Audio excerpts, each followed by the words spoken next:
بسم اللہ الرحمن الرحیم۔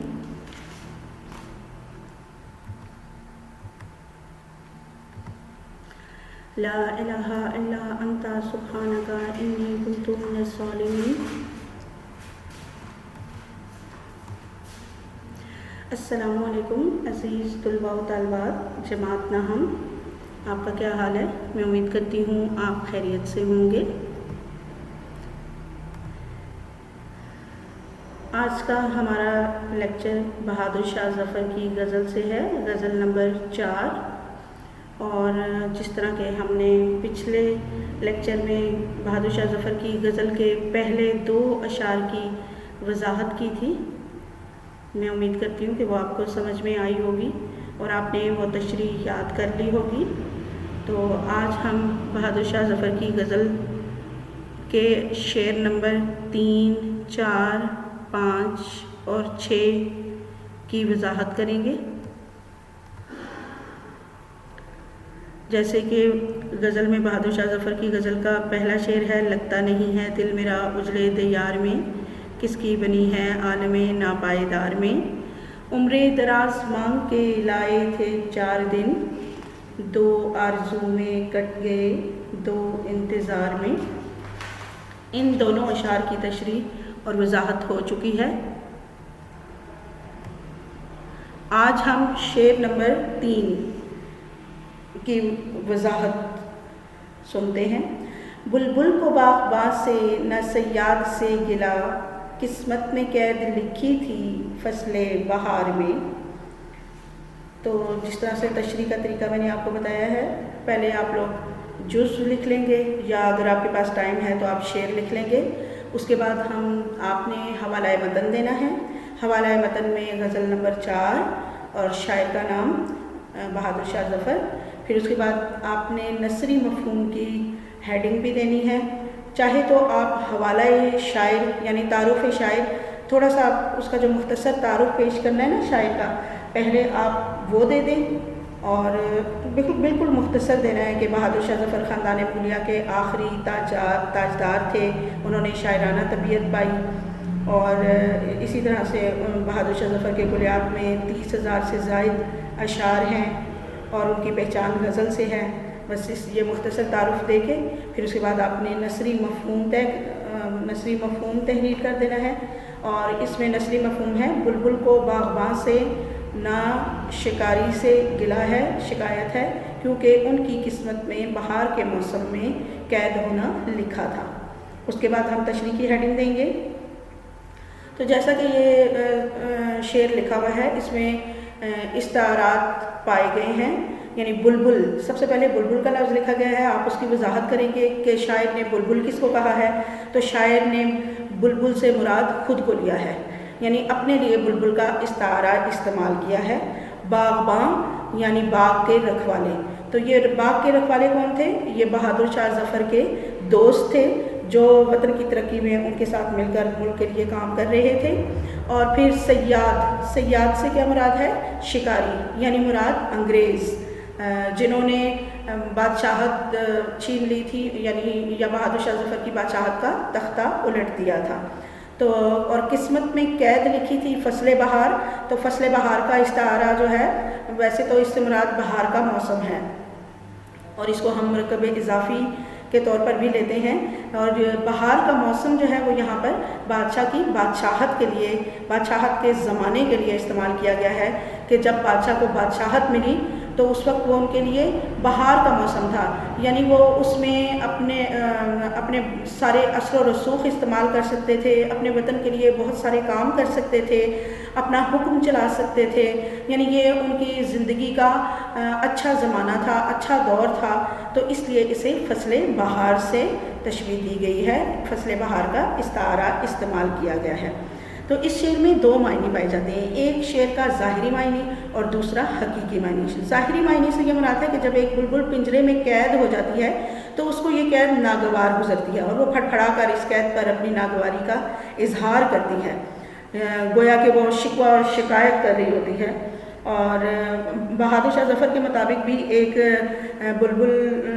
یعنی انہوں نے بلبل سے خود کو مراد دیا ہے، یعنی انہیں بہار کے موسم میں قید کر دیا گیا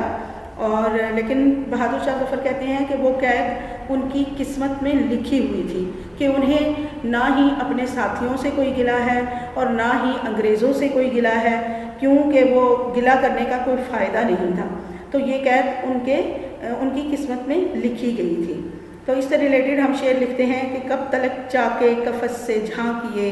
برگے گل یا بھی صبا کوئی تو لائے۔ ٹھیک ہے، یعنی یہاں پر بھی جو ویرانی کا موسم چھایا ہوا ہے اور جو پرسکون فضا نہیں ہے اور بہت ہی زیادہ تنگی کا سماں ہے، اور یہاں پر بھی کوئی صبا برگے گل یعنی کوئی پھولوں کا موسم، کوئی ہوا کوئی یہاں بھی تو لے کر آئے۔ تو شاعر کا حقیقی معنی یہ ہے کہ بہادر شاہ ظفر جو ہیں وہ خود بادشاہ وقت تھے، اور انہوں نے اپنی کیفیت کے متعلق انہوں نے اشارہ کیا ہے، جس طرح سے میں نے بیان کیا ہے کہ بلبل سے خود کو تشبیہ دی ہے، ایک استعارہ استعمال کیا ہے، باغباں اور صیاد، ان کی وضاحت آپ جب کریں گے تو آپ کی تشریح بہت اچھی لکھی جائے گی۔ تو اسی طرح ہم اس سے ریلیٹڈ یہ بھی شعر اس میں لکھ سکتے ہیں، جو لکھی قسمت میں ذلت ہو سو ہو، خط پیشانی کوئی کیوں کر مٹائے۔ یعنی جب کسی کی قسمت میں ذلت لکھی جائے تو وہ اس کو ضرور مل کر رہتی ہے۔ قسمت میں جو کچھ اچھا لکھا جائے، برا لکھا جائے، جو درد ہو، جو دکھ ہو، وہ ضرور مل کر رہتا ہے۔ تو خط پیشانی سے مراد یعنی ہماری خط پیشانی، ویسے تو ہماری زندگی، ہماری تقدیر میں جو کچھ لکھا جائے وہ کوئی بھی مٹا نہیں سکتا۔ تو اس سے ریلیٹڈ آپ یہ شعر اس میں شامل کر سکتے ہیں۔ ہمارا اگلا شعر ہے، ان حسرتوں سے کہہ دو کہیں اور جا بسے، ان حسرتوں سے کہہ دو کہیں اور جا بسے، اتنی جگہ کہاں ہے دل داغدار میں۔ اسی طرح سے اس شعر کی بھی تشریح آپ لوگ جب کریں گے تو سب سے پہلے آپ نے حوالہ متن لکھنا ہے، پھر اس کے بعد تعارف شاعر لکھنا ہے مختصر سا، پھر آپ نے نثری مفہوم لکھنا ہے، اور نثری مفہوم میں آپ کیا لکھیں گے، ان حسرتوں سے یعنی ان خواہشوں سے کہہ دو کہ کہیں اور جا کر رہنے لگیں، کیونکہ میرا دل پہلے ہی داغوں سے بھرا ہوا ہے اور اس میں اب کوئی جگہ نہیں بچی۔ اس شعر میں شاعر، پھر ہم تشریح کی ہیڈنگ دے دیں گے، پھر تشریح میں ہم لکھیں گے کہ اس شعر میں شاعر اپنی بدحالی اور بے بسی کو بیان کرتا ہے کہ وہ بہت ہی دکھی اور غمزدہ انسان ہے۔ تو اس سے پہلے بھی آپ نے تھوڑا سا بہادر شاہ ظفر کے حالات کا ذکر کر دینا ہے، تھوڑا سا وہ بتا دینا ہے کہ مغلیہ سلطنت کا زوال بتا دینا ہے، پھر اس کے بعد آپ شعر کی تشریح پر آ جائیں گے کہ غموں نے شاعر کا بہت برا حال کر دیا ہے، حسرتیں، ناکامیاں اور مایوسیاں ہیں اس کے دل میں پائی جاتی ہیں، وہ ایک ستم رسیدہ انسان ہے، اور چونکہ ان کی بہت ساری خواہشات تھیں جن کو وہ پورا کرنا چاہتے تھے، لیکن اب غم اور دکھ جو ہیں ان کے دل میں پائے جاتی ہیں، اور شاعر کی گویا یہ کیفیت ہے کہ مایوس آرزو بھی ہوں، مایوس آس بھی، دل میں جگہ نہیں ہے تمنا کے واسطے۔ یعنی اب شاعر جو ہیں وہ بہت مایوس ہو چکے ہیں اور ان کے دل میں اب مزید کسی نئی تمنا کی کوئی جگہ نہیں پائی جاتی ہے۔ اور شاعر کہتے ہیں کہ میں نے زندگی میں بہت دکھ اٹھائے ہیں، کیونکہ شاعر کی اگر آپ زندگی پر نظر ڈالیں تو اس وقت ان کی عمر بہت زیادہ تھی جب ان کو بادشاہت عطا کی گئی، پھر ان کے پاس کوئی خزانہ نہیں تھا، خزانہ خالی ہو چکا تھا، کچھ باغات تھے، پھر انگریزوں سے ہی ان کو وظیفہ دیا جاتا تھا، وہ اپنے وطن کے لیے بہت سارے کام کرنا چاہتے تھے لیکن وہ ان کے لیے کوئی کام کر نہ پائے، تو بادشاہ کی جو خواہشات تھیں وہ ان کے دل میں ہی رہ گئیں، اور اسی دوران وہ اپنے وطن کے لیے کچھ کر نہ پائے، اور اسی دوران جو ہے وہ انہیں اقتدار سے معزول کر دیا گیا اور ان کو قید خانے میں ڈال دیا گیا۔ تو شاعر اس سے ریلیٹڈ ہم یہ بھی شعر لکھ سکتے ہیں، امیدیں آرزوئیں کھیلتی ہیں یوں میرے دل سے، امیدیں آرزوئیں کھیلتی ہیں یوں میرے دل سے، پلٹ جاتی ہیں موجیں جس طرح ٹکرا کے ساحل سے۔ تو شاعر کہتا ہے کہ اب جو ہے وہ تمام خواہشات میری ختم ہو چکی ہیں اور اب میرے دل میں کوئی نئی خواہشات نہیں ہیں۔ اسی طرح سے ہم یہ شعر بھی لکھ سکتے ہیں، زندگی ہے یا کوئی طوفان، ہم تو اس جینے کے ہاتھوں مر چلے۔ میں امید کرتی ہوں کہ آپ کو ان اشعار کی تشریح بہت اچھی طرح سمجھ میں آئی ہوگی۔ اگلا شعر دیکھتے ہیں، دن زندگی کے ختم ہوئے شام ہو گئی، دن زندگی کے ختم ہوئے شام ہو گئی، پھیلا کے پاؤں سوئیں گے کنجے مزار میں، اب یہاں پر دن زندگی کے ختم ہوئے، شام ہو گئی۔ شام ہو گئی سے ہم کیا مراد لیتے ہیں؟ یعنی شاعر کی زندگی ختم ہونے کے قریب ہے، موت کا وقت قریب آ گیا ہے، اور پھیلا کے پاؤں سوئیں گے کنجے مزار میں، یعنی مزار کے کونے میں شاعر کا خیال ہے کہ وہ پاؤں پھیلا کر سکون سے سو جائیں گے۔ تو اسی طرح جس طرح میں نے شاعر پہلے تشریح کرنے کا آپ کو طریقہ بتایا ہے، اسی طرح ہم تشریح کریں گے۔ حوالہ متن،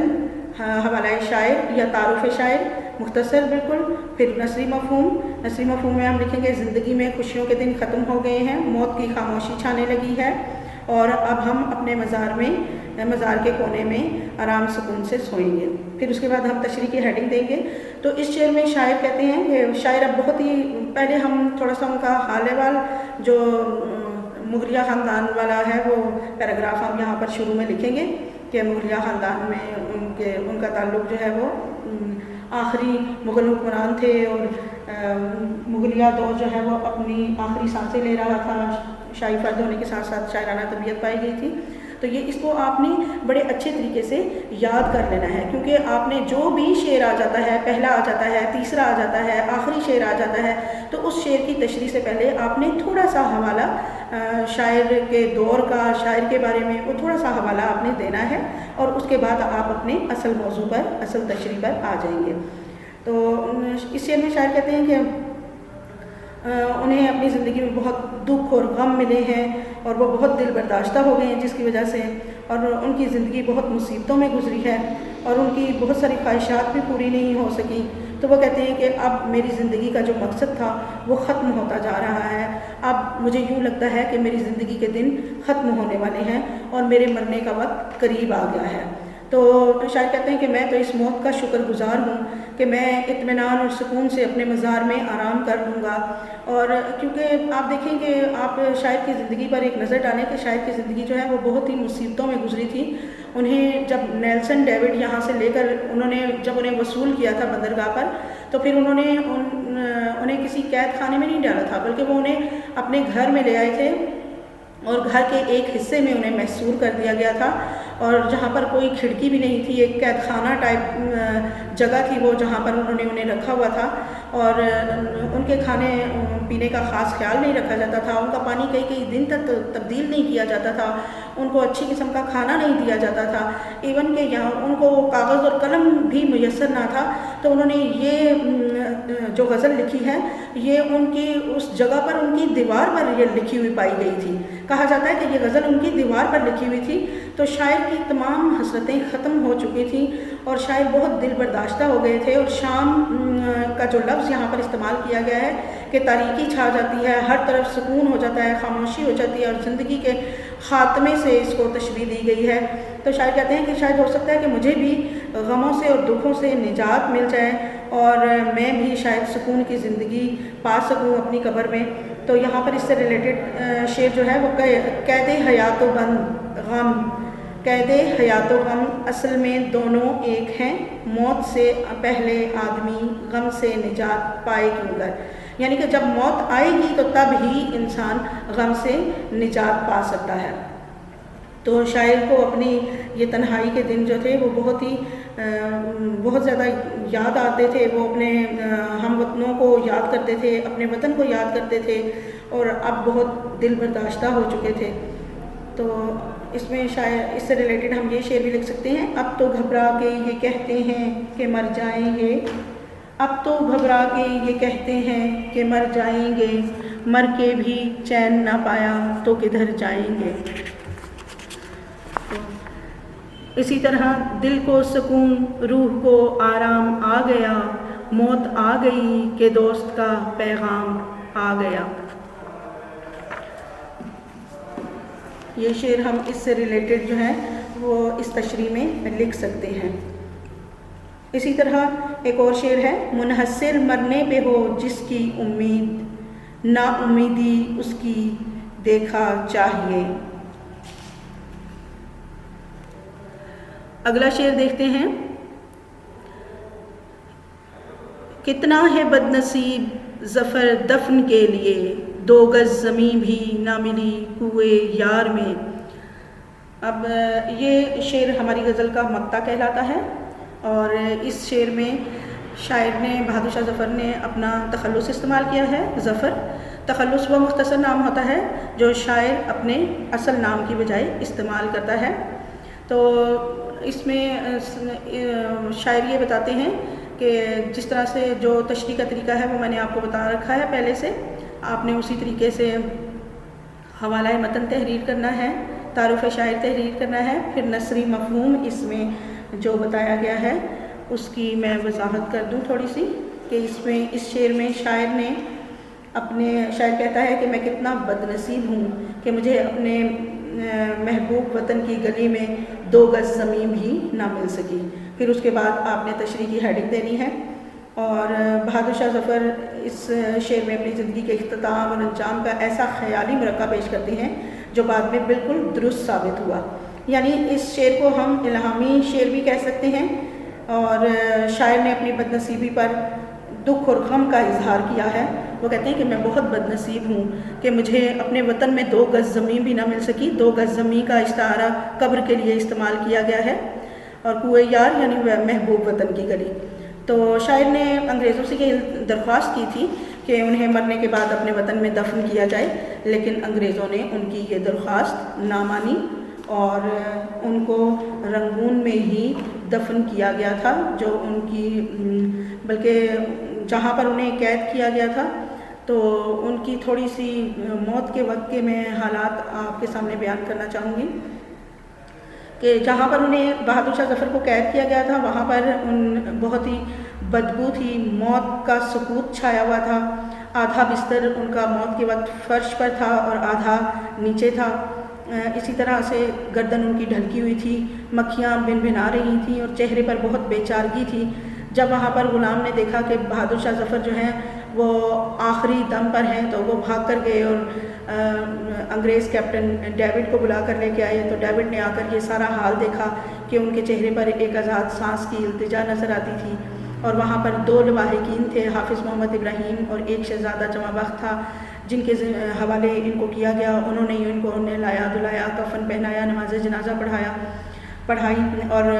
پورے رنگون میں جو ہے وہ 2 گز زمین ان کو نہ مل سکی تھی۔ اسی طرح سے انگریزوں نے ان کی خواہش کو ماننے سے انکار کر دیا تھا، اور شاعر کو یہ معلوم تھا کہ ان کی درخواست پر کوئی غور نہیں کیا جائے گا، تو انہوں نے یہ شعر لکھا تھا، اور بادشاہ کو کاغذ اور قلم بھی میسر نہ تھا، تو یہ شعر وہاں پر جہاں ان کو قید کیا گیا تھا ان کی دیوار پر لکھے ہوئے پائے گئے تھے، یہ غزل پائی گئی تھی۔ تو کہتے ہیں کہ شاعر نے اس شعر میں اپنی بد نصیبی کا اظہار کیا ہے